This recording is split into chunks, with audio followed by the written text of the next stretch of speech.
बरेच ज्येष्ठ नागरिक श्रीमंत म्हणून मरतात पण श्रीमंत म्हणून जगत नाहीत. नमस्कार मंडळी, मी शिवाजी शिंदे आज तुमच्यासोबत शेअर करणार आहे एक अशी गोष्ट जी तुमच्या हृदयाला भिडेल. कदाचित कडवट वाटेल पण ही खरी आहे, वस्तुस्थिती आहे. आणि ही गोष्ट आहे आपल्या आई वडिलांची, आपल्या जुन्या पिढीची आणि त्यांच्या हृदयात भरून राहिलेल्या मुलाविषयीच्या अपार प्रेमाची. ते प्रेम, ती निष्ठा, पण त्या बदल्यात काय मिळालं? पूर्वीच्या पिढीनं जगताना एकच विचार केला की मुलांचं भलं व्हावं. त्यासाठी त्यांनी काय नाही केलं. मोठी घरं बांधली, स्थावर मालमत्ता उभी केली, सोनं चांदी जमवलं, बँकेत पैसे साठवल्या, सगळं काही आपल्या पिल्लांकरता. ना पिझ्झा खाल्ला, ना बर्गर, ना परदेशी फिरायला गेले, ना स्वतःवर खर्च केला. फक्त एकच गोष्ट केली, मुलांसाठी सगळं राखून ठेवलं. पण त्यांनी दिलेलं घर आज रिकाम आहे. जमिनी पडून आहेत, संपत्ती वारसाला मिळाली पण संस्कार नाही. मी अनेक लोकांना जवळून पाहिलं आहे, त्यांच्या अनुभवांच्या गोष्टी ऐकल्या आहेत आणि तब्बल 15 वर्ष मी पब्लिक रिलेशन मध्ये काम करत आहे. बँकामध्ये, हॉस्पिटलमध्ये, कोर्टात पाहिले, ऐकले आणि वाचले की मुलं शेवटच्या वेळी फक्त संपत्ती घेण्यासाठी येतात आणि कधी कधी तर त्यासाठी सुद्धा येत नाहीत. आई वडील आजारी असताना नाही आले पण मृत्यूनंतर सगळं सोडून 1 महिना रजा काढून भारतात येतात. आणि हे वास्तव आहे, हे मी अनुभवलंय कितीतरी ज्येष्ठ लोकांच्याकडून. आणि म्हणूनच आज बोलतोय. कदाचित तुमच्या मनात प्रश्न येईल, इतकं सगळं सांगताय पण तुमचं वय किती? तर मित्रांनो, माझं वय आहे फक्त 63 वर्ष. म्हणजे अजून खूप काही करायचं बाकी आहे. आजच्या पिढीचा संघर्ष म्हणजे जनरेशन गॅप कसा आहे. जी जुनी पिढी होती ती कर्तव्यनिष्ठ, कष्टाळू, काटकसरी, प्रेमळ, स्वतःच्या इच्छा छंद बाजूला ठेवून फक्त मुलासाठी आणि दुसऱ्यासाठी जगणारी. आणि नवी पिढी ती प्रॅक्टिकल आहे, स्वार्थी आहे, भौतिक गोष्टीवर प्रेम करणारी आहे. जसं की मोबाईल, गाड्या, टीव्ही, सुट्ट्या. भावना नाहीत आणि नात्यांना वेळ नाही. हो, एक गोष्ट नक्की, जोपर्यंत त्यांना तुमची गरज आहे म्हणजे नातवंड सांभाळणं, घरात लक्ष ठेवणं, रिटायरमेंटचा फंड, तोपर्यंत सगळं व्यवस्थित चालेल. पण एकदा नातवंड मोठी झाली, शाळा कॉलेजला जाऊ लागली की तुम्हाला हळूहळू बाजूला सारलं जातं. म्हणूनच आज प्रश्न असा आहे, कधी जगणार स्वतःसाठी तुम्ही? मग त्यासाठी काय करावं लागेल?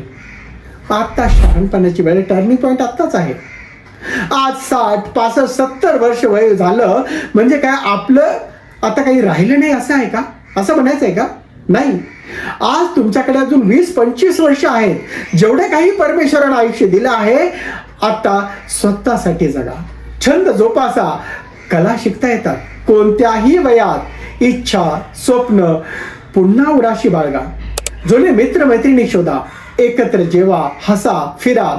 सोशल मीडियावर स्वतःचा आवाज निर्माण करा. नव्याने जगायला शिका. It is said that you are never too old to start the learning and never too young to start the teaching. शिकायला आणि शिकवायला वयाचं बंधन नसतं. आज तुमच्याकडे वेळ आहे पण मुलांना वेळ नाही. तुमचं व्हॉट्सअप जे आहे ते स्टेटस ऑनलाईन असतं आणि त्यांचं लास्ट सीन 2 days ago. संपत्ती तुमच्या मरणानंतर इथेच राहील पण आनंदानं जगलेलं जीवन ते तुमच्या सोबत येईल, आनंद देऊन जाईल. आता नवीन विचार करा. श्रीमंती म्हणजे काय? संपत्ती म्हणजे श्रीमंती नाही, संपर्क म्हणजे श्रीमंती आहे. हसणं, बोलणं, भेटणं, जगणं ही खरी श्रीमंती.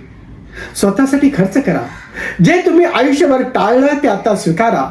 थोडक्यात सांगायचं झालं तर मुलांना तुम्ही खूप दिलं, आता स्वतःसाठी काही द्या, स्वतःला काहीतरी द्या. श्रीमंत म्हणून मरण्यापेक्षा श्रीमंती जगा, हसत, खेळत, मस्तीत आणि माणुसकीत. म्हणून आजपासून हे करा, एक यादी तयार करा. तुमच्या राहिलेल्या इच्छा, स्वप्न, छंद त्या पूर्ण करण्याचा निर्धार करा. दर महिन्याला स्वतःसाठी एक छोटी ट्रीट ठेवा. मनापासून जगा आणि जगू द्या. तुमचं आयुष्य जगायची वेळ आली आहे. हा व्हिडिओ जरी ज्येष्ठ व्यक्तीला स्वतःसाठी जगायला प्रेरणा देतोय तर मी खात्रीनं सांगतो माझे हे विचार मांडणं सार्थकी लागलं. हा व्हिडिओ सर्व ज्येष्ठ नागरिकांपर्यंत पोहोचलाच पाहिजे. त्यांना शेअर करा, पाठवा. तुम्हाला हे जर विचार माझे भावले असतील, मनाला भेटले असतील तर अजून असाच अनुभवण्यासाठी कोच शिवाजी या माझ्या YouTube चॅनलला सबस्क्राईब करा, घंटी वाजवा आणि तुमचं जीवन प्रेरणा आणि प्रेमाने समृद्ध करा. आजचा शेवटचा मंत्र काय आहे? गरिबीमध्ये जन्मलो, श्रीमंत म्हणून मरणार नाही, श्रीमंतीच जगणार. जास्त काय सांगायचं, हीच खरी श्रीमंती आहे. म्हणतात ना, सुज्ञास सांगणे न लगे. आणि हा व्हिडिओ जर आवडला असेल तर खाली धन्यवाद कोच शिवाजी लिहा आणि फॉरवर्ड करा आपल्या आई वडिलांना, आजी आजोबांना, ज्येष्ठांना किंवा स्वतःलाच. तर भेटूया लवकरच पुढील आठवड्यात. धन्यवाद. रामकृष्ण हरी. कोच शिवाजी म्हणजेच जीवन बदलणारा विचार.